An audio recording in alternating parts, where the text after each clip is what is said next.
노다지 썰전. 오늘은 그 리튬 1차 전지 전문 기업이죠. 비츠로셀의 미래 성장 가능성을 한번 집중적으로 파헤쳐 보겠습니다. 스마트 미터 기용 전지 분야에서는 뭐 세계 1위고 군용 전지 쪽도 2위니까 현지 입지는 상당히 탄탄하다고 볼 수 있는데요. 과연 2025년 이후에도 이런 고성장을 쭉 이어갈 수 있을지 이게 핵심 질문 아니겠습니까? 저는 비츠로셀의 독보적인 시장 지위나 또 최근 캐나다 업체 인수 있지 않았습니까?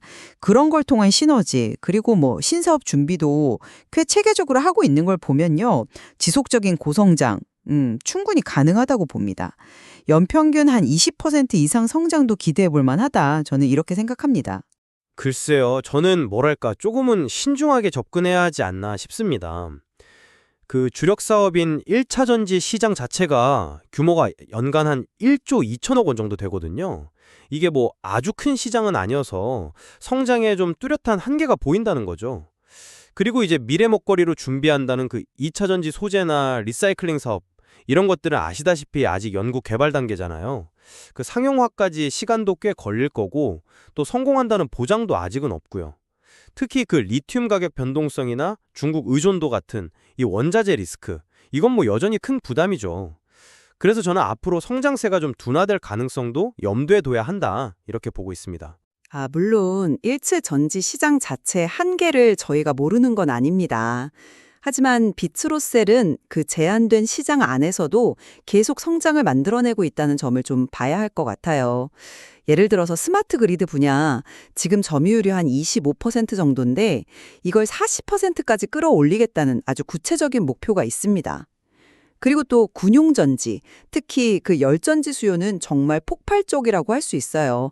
작년, 그러니까 2024년이죠.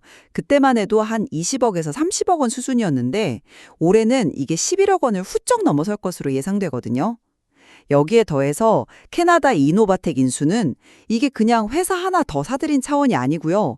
고온전지에 들어가는 핵심 부품, 그 모니터링 칩 기술을 확보하고 또 북미 지역의 중소형 고객 네트워크까지 얻게 된 거죠. 그리고 북미 시장 관세 문제 해결에도 분명 도움이 될 거고요. 석유나 가스, 시추용 전지 분야에서도 이 인수를 통해서 단숨에 1위로 우라질 것으로 저희는 기대하고 있습니다. 그리고 최근에 아주 뜨거운 AI 데이터 센터용 슈퍼커패시터, 이른바 슈퍼캡 시장 진출도 새로운 기회가 될 수 있죠. 네, 말씀하신 그 군용전지 쪽 성장은 상당히 인상적이긴 합니다. 그런데 이게 현재의 어떤 지정학적 긴장 상황, 이런 거에 따른 좀 일시적인 특수일 가능성은 없을까요? 이걸 뭐 장기적으로 계속 성장할 거라고 보기는 좀 어렵지 않나, 그런 생각이 들고요. 또 매출의 절반 이상, 한 55% 정도 차지하는 스마트 그리드 시장도 사실 이미 성숙기에 접어들었다, 이런 분석도 많거든요. 그리고 캐나다 업체 인수 효과도 조금 더 지켜봐야 합니다. 이게 기대만큼 시너지가 안 날 수도 있는 거고, 관세 영향 완화 효과도 뭐 제한적일 수 있고요. 결국 말씀하신 대로 AI 데이터 센터용 슈퍼캡이나 2차 전지 소재 같은 신사업이 확실하게 좀 커져야 하는데, 제 생각에는 이게 아직은 좀 불확실하다는 겁니다. 그 불확실성을 줄이기 위해서 구체적인 계획들을 지금 실행에 옮기고 있다는 점을 봐야 합니다. 예를 들어서 2차 전지용 실리콘 음극재, 이건 배터리 용량을 아주 크게 늘릴 수 있는 차세대 소재잖아요. 그리고 또 리튬 호일 개발은 LG하고 지금 같이 연구 개발을 진행 중입니다. 이게 그냥 단순 구상 단계가 아니라는 거죠. 그리고 리튬 메탈 리사이클링 사업도 그야말로 미래를 보고 투자하는 거고요. 핵심 원료인 리튬 메탈을 아예 자체적으로 조달하려는 계획도 세웠습니다. 이게 마냥 성공한다면 원가 경쟁력이랑 공급망 안정성, 이 두 마리 토끼를 다 잡는 셈이죠. 이미 당진의 스마트 캠퍼스 부지도 선제적으로 확보해서 언제든 생산 능력을 늘릴 준비도 되어 있고요. 계획은 물론 있습니다만 그게 현실화되기까지는 넘어야 할 산이 좀 많아 보입니다. 특히 2차 전지 소재 시장, 그중에서도 실리콘 음극재는 이미 경쟁이 정말 치열합니다. 아시겠지만요.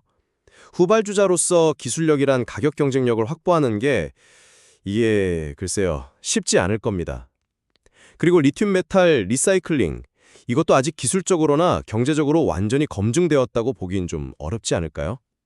이런 신사업 투자가 자칫 잘못하면 그냥 비용 부담만 키우고 오히려 기존 주력 사업에 집중하지 못하게 되는 그런 결과를 알 수도 있다는 우려도 있습니다. 그리고 좀 더 근본적으로 그 리튬 가격 변동성이나 중국 의존도 문제, 이거 어떻게 해결할 건가요? 예전에 그 러시아 쪽 공급선을 뚫으려고 시도하다가 전쟁 때문에 무산된 적도 있지 않습니까? 단기적인 해법이 잘 보이지 않는다는 게 문제입니다. 리스크 관리 측면에서도 당연히 대비는 하고 있습니다. 일단 해외 매출 비중이 80%나 되고 거래처도 250곳 이상으로 굉장히 다변화되어 있어서 특정 지역이나 고객에 대한 의존도가 낮다는 게 일단 강점이고요. 캐나다 법인 인수는 아까 말씀하신 대로 북미 생산 거점을 확보했다는 의미도 상당히 큽니다. 생산 능력도 현재 연간 한 3천억 원 규모인데 필요하다면 당진 부지를 활용해서 바로 증설할 수도 있고요.